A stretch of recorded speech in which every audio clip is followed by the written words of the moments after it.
बच्चों आज हमारा टॉपिक है प्रतिरक्षा। प्रतिरक्षा को इंग्लिश में क्या कहते हैं? इंग्लिश में कहा जाता है इम्यूनिटी। क्या कहते हैं? प्रतिरक्षा। इस शब्द का मतलब क्या है? रक्षा का मतलब सभी को समझ में आ रहा हो कि रक्षा का मतलब होता है सुरक्षा, यानी कि हमें सुरक्षा चाहिए। प्रति मतलब किसी के प्रति, अपने प्रति, किसके प्रति? तो प्रति, इस प्रति शब्द का जो मतलब वो समझ में आ गया ना कि हमें दूसरों के प्रति व्यवहार अच्छा रखना चाहिए, हमें बड़ों के प्रति जो है सम्मान रखना चाहिए। तो प्रति शब्द का मतलब है कि किसी के प्रति समर्पण या कुछ ऐसा भाव। तो यहाँ पर शब्द है प्रतिरक्षा। इन शब्दों को तोड़कर हम समझ रहे हैं प्रति मतलब खुद के प्रति, रक्षा कौन करता है?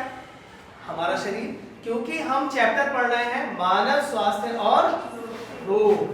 तो यहाँ पर मानव की बात चल रही है क्योंकि ये जो टॉपिक लिया गया है ये इस चैप्टर से लिया गया है और वहां पर हमें मानव के अंदर ही प्रतिरक्षा जो टॉपिक है इसको भी पढ़ना है। तो टॉपिक है हमारा प्रतिरक्षा। अब ये क्या होता है प्रतिरक्षा? प्रतिरक्षा होता है जब कोई बाह्य कारक क्या हो सकता है?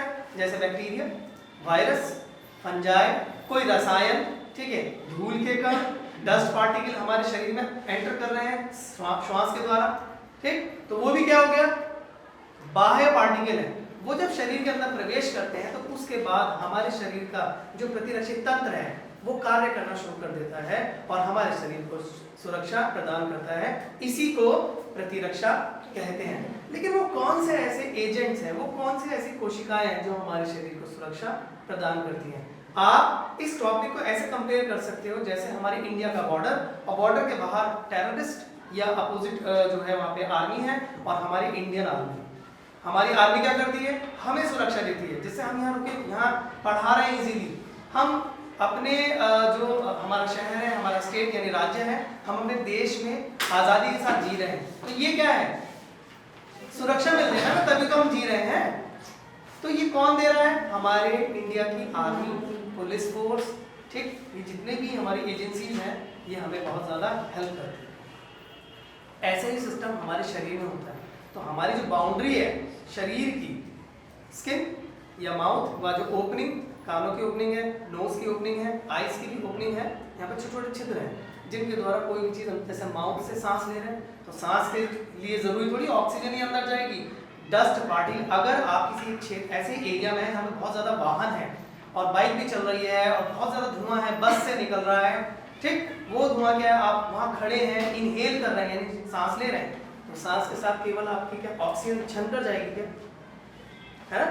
तो यानी कि डस्ट पार्टिकल भी जाएंगे, बैक्टीरिया भी जा सकता है, और कुछ और जो छोटे छोटे माइक्रोब सूक्ष्मदर्शी होते हैं वो भी शरीर के अंदर प्रवेश कर सकते हैं। लेकिन हमारा शरीर क्या करता है? उनके अगेंस्ट फाइट करता है बॉडी के अंदर, और फाइट करने के बाद हमारे शरीर को सुरक्षा प्रदान करता है। जिस देश के अंदर उनकी आर्मी वीक होती है तो वहाँ पे आए दिन क्या होता है? लड़ाई झगड़े, वो बिजी रहते हैं इन्हीं कामों में। कहने का मतलब है कि जब किसी का शरीर यानी कि प्रतिरक्षा तंत्र के संदर्भ में क्या होता है? कमजोर होता है, तो उसको बाहर के जो पैथोजेंस है ना, वायरस, बैक्टीरिया, ये उसको घेर लेते हैं उसके शरीर में, और वहाँ जाने के बाद उसको बीमार कर देते हैं। फिर वो कुछ कर ही नहीं पाता, वो अपने आप से ही लड़ रहा है, बेड रेस्ट कर रहा है, उसका कोई काम करने मन नहीं कर रहा, ना पढ़ने मन कर रहा। और हम अगर हमें हो या किसी भी टीचर्स को हो जाए तो उसका पढ़ाने का मन नहीं करे। यही है प्रतिरक्षा। छोटे शब्दों में एक पूरा कॉन्सेप्ट जो हम ले सकते हैं वो यही है कि हमारे देश की आर्मी काम कर रही है अंदर की तरफ, हमारे शरीर के अंदर कोशिकाएं काम कर रही हैं बाह्य कारकों से लड़ने के लिए। ऐसे ही बाह्य कौन हो गया? हमारे भारत के देश के बाहर कौन हो गया? टेररिस्ट। वो हमारे शरीर में घुसना चाहते हैं, परेशान करना चाहते हैं, आतंकवाद फैलाना चाहते हैं, उससे बचना है। तो प्रतिरक्षा तंत्र जो होता है हमारे शरीर में बाया बर्थ मिलता है। बाया बर्थ यानी कि बच्चे के जन्म के समय ही वो उसके पास होता है। तो इस तरीके से इम्यून सिस्टम आपका दो प्रकार का होता है, एक होता है सहज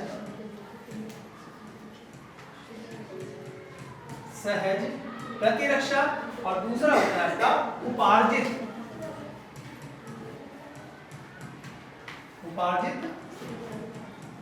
प्रतिरक्षा।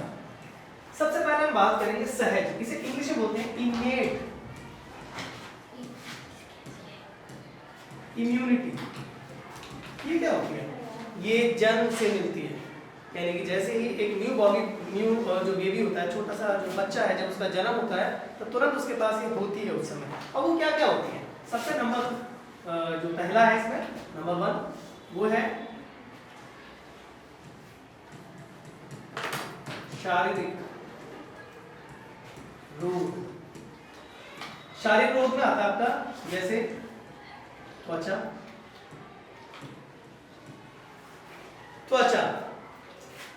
त्वचा क्या है? हमारे शरीर के अंदर ना तो वायरस, बैक्टीरिया, फंजाई जो होते हैं इनको अंदर प्रवेश करने से रोकती है।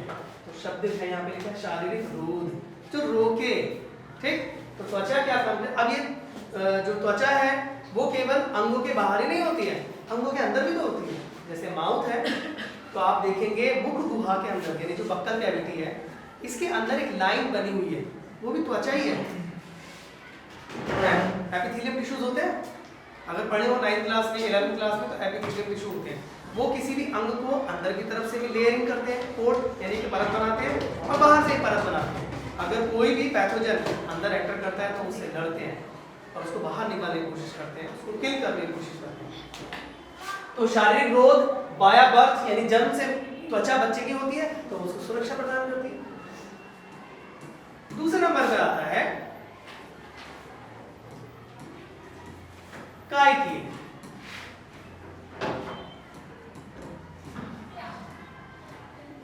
जो कायकीय रोग होता है यानी फिजियोलॉजिकल, जैसे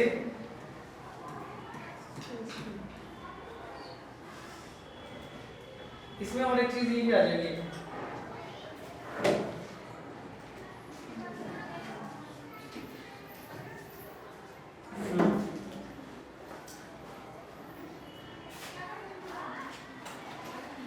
कायकीय रोग में आ जाएगा जैसे कि अम्ल। अम्ल कहाँ होता है? आमाशय के अंदर, वहां पर अम्ल निकलता है। तो जो अगर बैक्टीरिया भोजन के साथ चला भी जाता है तो वो अम्ल उसको क्या करता है? किल कर देता है। उसके बाद है आंसू। कितने बच्चे रोते हैं? छोटे बच्चे तो सभी रोते हैं, ठीक है। आप लोग भी कहीं ना कहीं रोते होंगे, मम्मी पापा डांटते होंगे, तो कई बार तो पिटाई भी होती होगी आप लोगों को। हमारी भी हुई थी बेटा, तो हम सुधर गए आज टीचर में। अम्ल, आंसू, इसके अलावा कान में मैल होता है, उस वो भी क्या एक फिजियोलॉजिकल रोग है जिससे बैक्टीरिया, वायरस हमारे कान के आंतरिक जो हमारा कर्ण है यानी कि इंटरनल ईयर है उसके अंदर नहीं जा पाता। आप लोग कहते हैं जनरली जो भाषा में कहा जाता है कान में मैल है, तो मैल नहीं है, वो एक सुरक्षा की दृष्टि से एक ऐसा लुब्रिकेंट है जो बैक्टीरिया या धूल के कणों को हमारे कान के द्वारा शरीर के अंदर प्रवेश करने से रोकता है। यहाँ पे लिख सकते हैं वैक्स।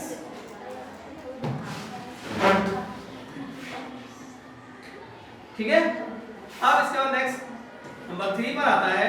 पहला हो गया शारीरिक रोग जैसे कि त्वचा और शरीर के जो विभिन्न अंग होते हैं उनके अंदर की लाइनिंग। दूसरा है कायकीय रोग जिसमें अम्ल आता है, आंसू आते हैं या वैक्स है। एक म्यूकस भी है, म्यूकस की जो कोटिंग होती है, यहाँ पे एक वर्ड और ऐड कर लीजिए, म्यूकस।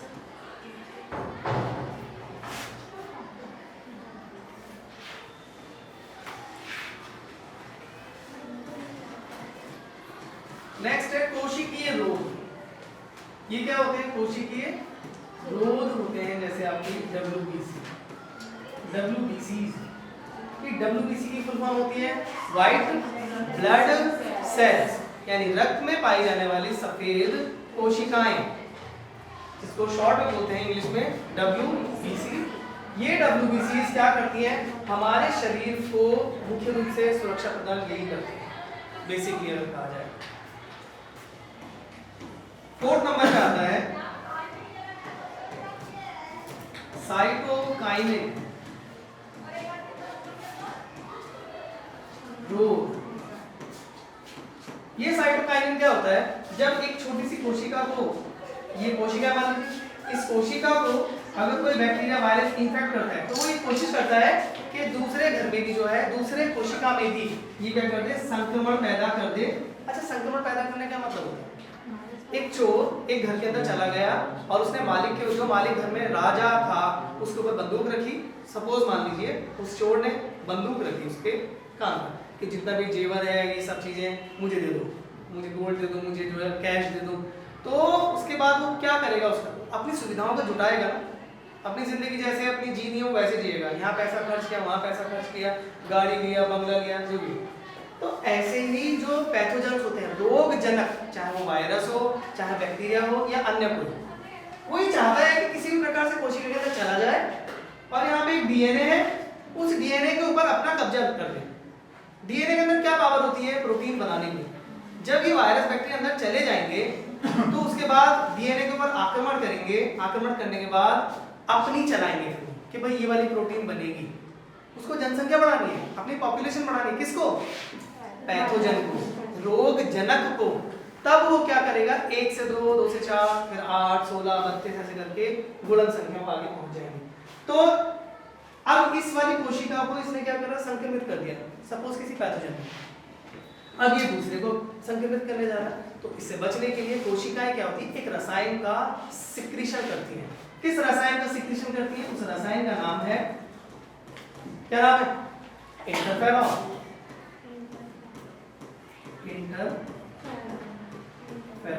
ये इंटरफेरॉन एक केमिकल है जो कोशिकाओं के द्वारा स्रावित होता है और ये कोशिकाएं क्या होती हैं, बराबर वाली कोशिका को बचाती हैं संक्रमित होने से।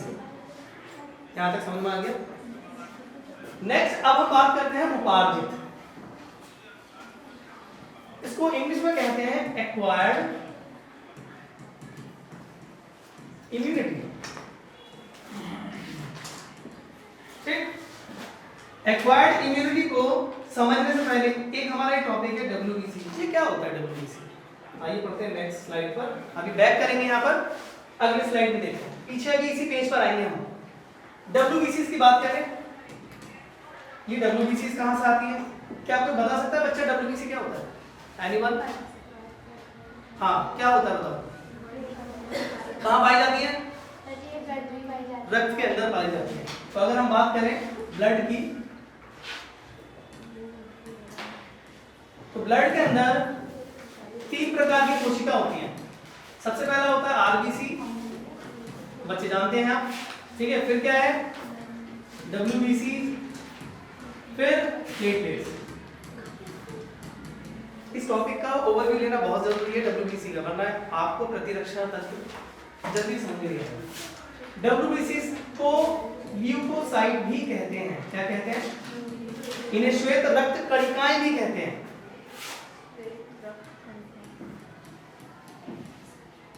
रक्त कोशिका कहते हैं, ठीक है। कणिका भी लिख सकते हो आप, कोशिका। अब ये WBC क्या होती है? ये 2 प्रकार की होती है। एक होता है ग्रेन्युलोसाइट,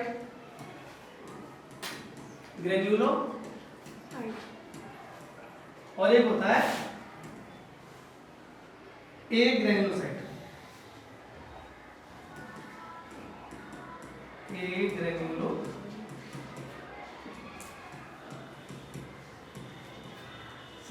इसे हिंदी बोलते हैं अकणिकामय, और इसको बोलते हैं कणिकामय।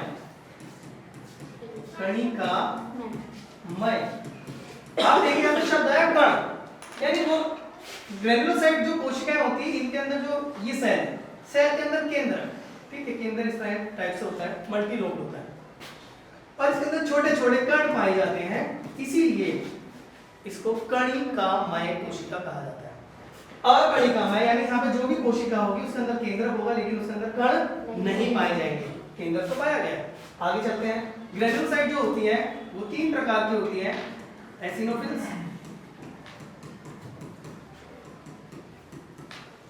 नंबर 2 बेसोफिल,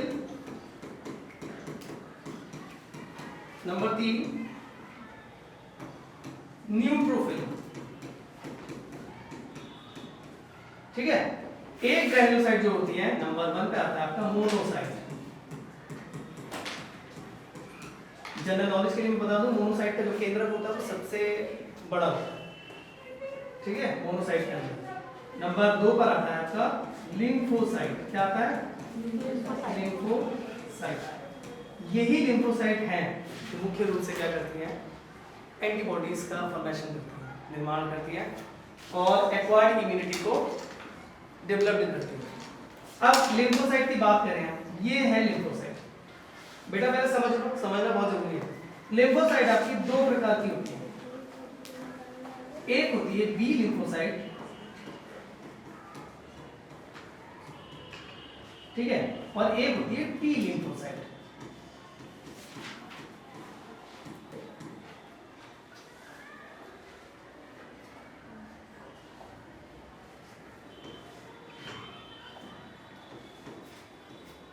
लिम्फोसाइट समझ आया? बी सेल्स क्या करती हैं? अब हम बात करें किसकी?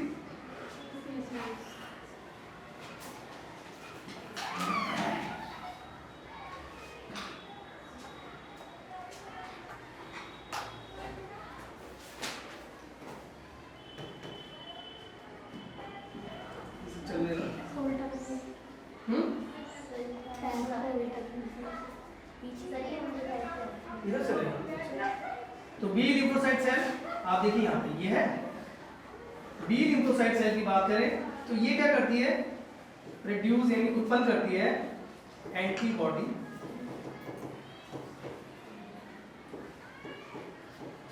उत्पन्न करती है। एंटीबॉडी कौन कौन सी होती है? Number 1 IgA, number 2 IgG, IgE और IgM। टी सेल्स का क्या काम है? ये रही टी सेल। टी सेल, ये जो बी सेल एंटीबॉडी उत्पन्न कर रहा है, इसको हेल्प करती है कि भाई तुम एंटीबॉडी बनाओ, मैं तुम्हारी मदद कर रहा हूं। तो टी सेल्स क्या करती है? एंटीबॉडी के सिक्रीशन में, श्रावण में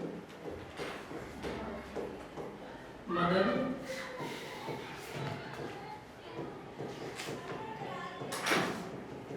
करती है। तो यहाँ पर बेटा हम बात करेंगे, देखिए ये आपके सामने IgA है, समझ लीजिए पहले। IgA एंटीबॉडी, तो I फॉर इम्यूनो और G फॉर ग्लोबिन। Ig की फुल फॉर्म जो होती है I और ये G है ना, ये हो जाएगा इम्यूनो ग्लोबिन।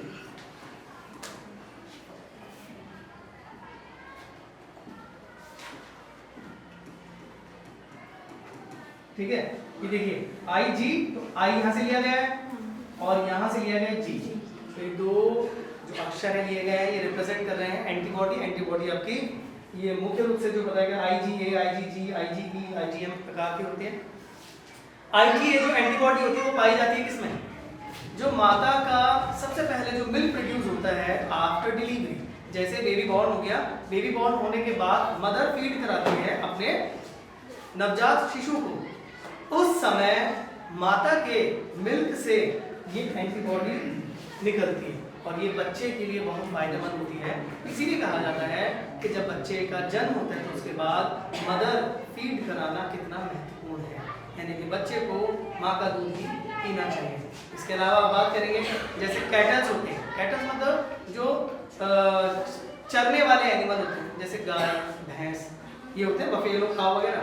आपने देखा होगा जैसे किसी बच्चे का जन्म होता है, बछड़ा हुआ, काफ, उसके बाद उसका जो मिल्क होता है वो 1 हफ्ते तक उसको क्या बांटा जाता है कि प्रसाद के रूप में उसको जो है बांटा जाता है घर घर में, कि हर कोई उसको जो है खाए। तो उसमें भी तो एंटीबॉडी होती है, इसीलिए तो कहा जाता है कि ये प्रसाद है। उसको एक रिलीजियस थॉट से जोड़ दें तो लोग उसको खाते हैं और उसमें बहुत स्वाद तो होती है, प्लस न्यूट्रिशन वैल्यू बहुत ज़्यादा होती है और वो बॉडी के लिए भी बहुत ज़्यादा फायदेमंद है। यहाँ तक समझ आया? किसी को कोई कंफ्यूजन? एक बात और, ये जितनी भी आरबीसी हैं, डब्ल्यूबीसी हैं और ये जो प्लेटलेट्स हैं, ये जो कोशिकाएं हैं, ये कहाँ प्रोड्यूस होती हैं? बोन मैरो के अंदर। बोन मैरो के अंदर उत्पन्न होती हैं। बोन मैरो, इनका जो मैच्योरेशन होता है यानी कि निर्माण जो उत्पन्न होती है वो कहाँ होती है? बोन मैरो में। इसीलिए टी सेल्स को ये बोन मैरो में बनती है और वहीं पर ये बड़ी होती है यानी कि मैच्योर होती है। टी सेल्स क्या होती है, बनती बोन मैरो में है, लेकिन थाइमस एक ग्रंथि है वहां चली जाती है, उसके बाद वहां पे ये विकसित होती है, इसलिए इसका नाम है टी। टी मतलब थाइमस। ये थोड़ा डिटेल आगे का बता रहा हूं मैं, अभी फिलहाल आप इसको नोट करिए तेजी से। ऐड कर दीजिए ये लो अब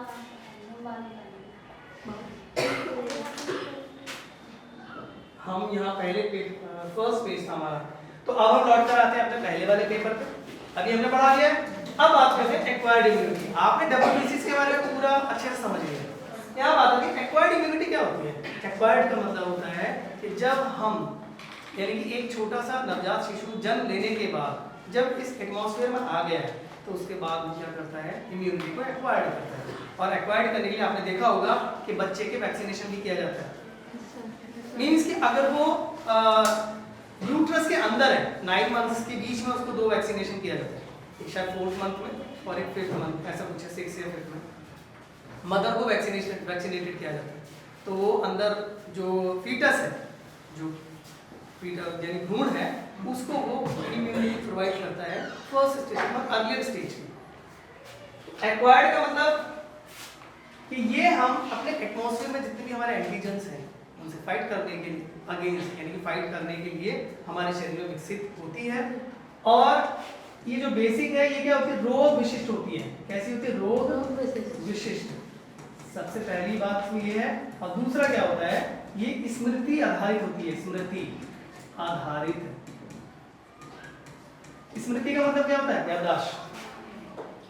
ठीक, याददाश्त कैसे, जैसे अगर आप सपोज आज मुझसे यहाँ पे आप पढ़ रहे हो और मैं आपको पढ़ा रहा हूँ, बहुत सारे बच्चों के जो फेस ऐसे हैं मुझे ध्यान है इसमें। अब हम मुझे 5 साल मिलेंगे बाद आप कहेंगे अरे सर आप वही हैं जो बायोलॉजी में पढ़ाते थे GGIC में, तो मैंने कहा हाँ थोड़ा थोड़ा याद तो आ रहा है।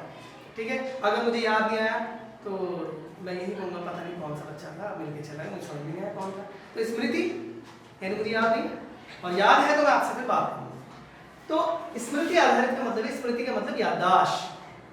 जब बच्चे का जन्म हो जाता है उसके बाद बच्चे को वैक्सीनेटेड किया जाता है, बहुत वीक जो है पैथोजेंस को बॉडी के अंदर एंटर्ड किया जाता है, जैसे टिटनस है, हेपेटाइटिस है, ठीक, डिप्थीरिया है, ये बहुत सारी ऐसी जो है वैक्सीन्स होती हैं जो बच्चे को दी जाती हैं। पोलियो की वैक्सीन दी जाती है। तो पोलियो की वैक्सीन जो है वो वैक्सीन शब्द इसे हिंदी में बोलते हैं टीका, के बच्चे के टीके लगने हैं, माता के टीके लगने हैं। तो ये वैक्सीन क्या होता है, कोई भी पैथोजन है, रोग, मैं यहाँ पे केवल शब्द लिख रहा हूँ, रोग जनक, मैं नाम नहीं लिख रहा, ना तो बैक्टीरिया लिख रहा हूँ ना ही वायरस। जब इनको बहुत ज्यादा वीक कर दिया जाता है, भाई मान लीजिए मेरी पावर है 100%, अब मेरी पावर को जो है बिल्कुल 5% कर दिया जाए, 5% कर दिया जाए कि मैं बिल्कुल कुछ नहीं कर सकता, ना मैं हिल सकता, ना मैं कुछ, मतलब नथिंग। फिर तो आप जो मर्जी चाहे वो किया जा सकता है कि समझ रहे हो कि कोई चोर है उसको हमने इतना मार दिया, इतना मार दिया, इतना पीटा, फिर उसके बाद उठ ही नहीं पाया, वो क्या करेगा, उसे उठा के ले गए थाने में, अब वो कुछ कर नहीं सकता। इसीलिए ठीक ऐसे ही जो होता है रोगजनक होता है, यानी वायरस और बैक्टीरिया। वायरस बैक्टीरिया की जो पावर है वो 100% है, लेकिन जब उस पावर को बिल्कुल वीक कर दिया जाता है लैबोरेटरी में, प्रयोगशाला में, तो उसके बाद उसकी जो वर्किंग है ना, जिस स्थिति में वो काम कर सकता है, वो केवल 5% से ही कम रहती है लगभग।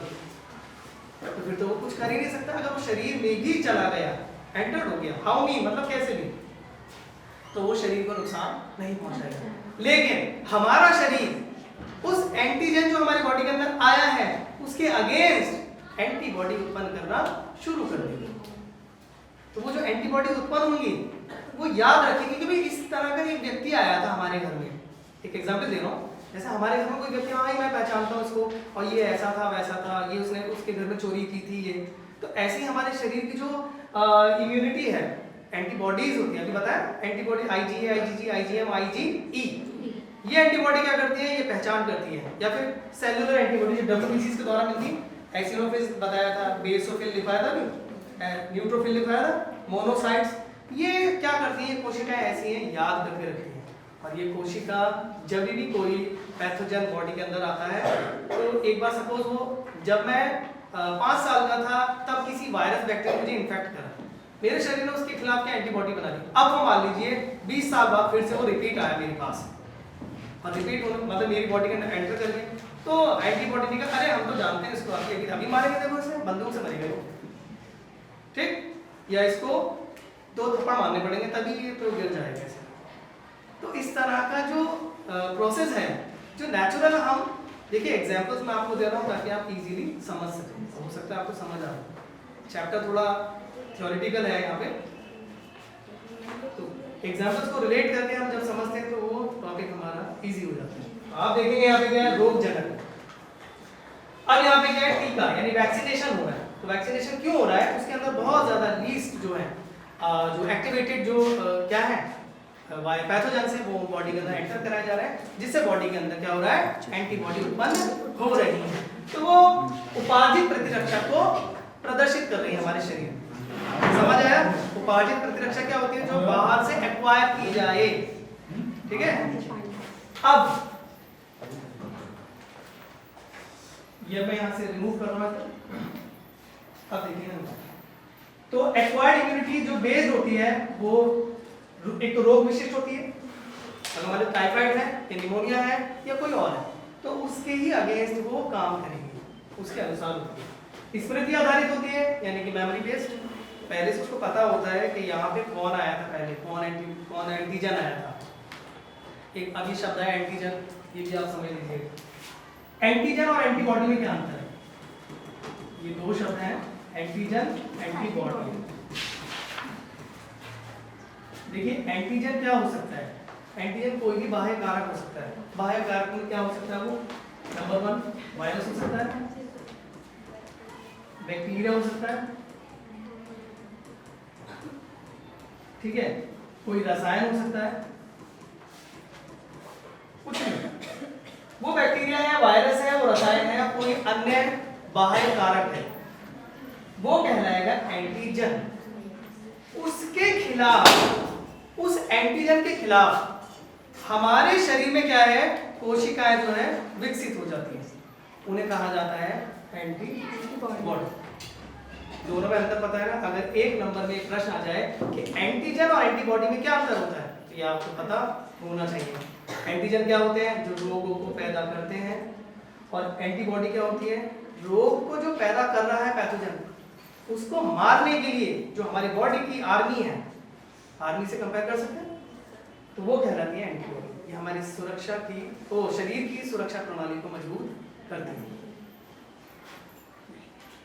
तो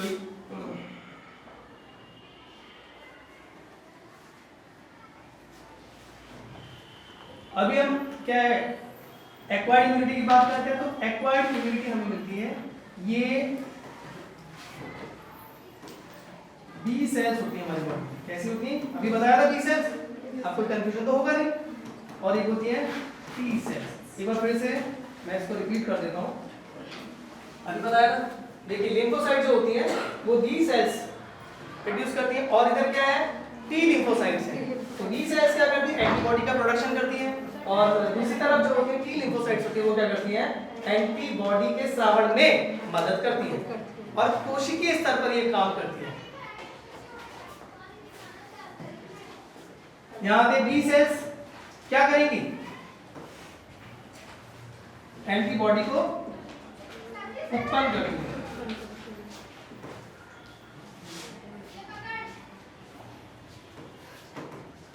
एंटीबॉडी उत्पन्न करती है, और ये क्या करते हैं,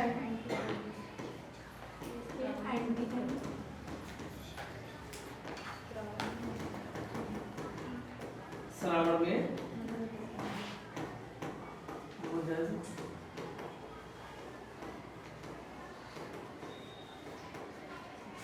यहाँ पे आप जो है श्रावण वर्ड लिखते हैं।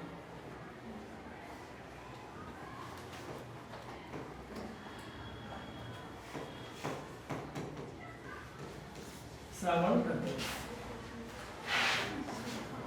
ये नोट करना है, कर लिया। इसके बाद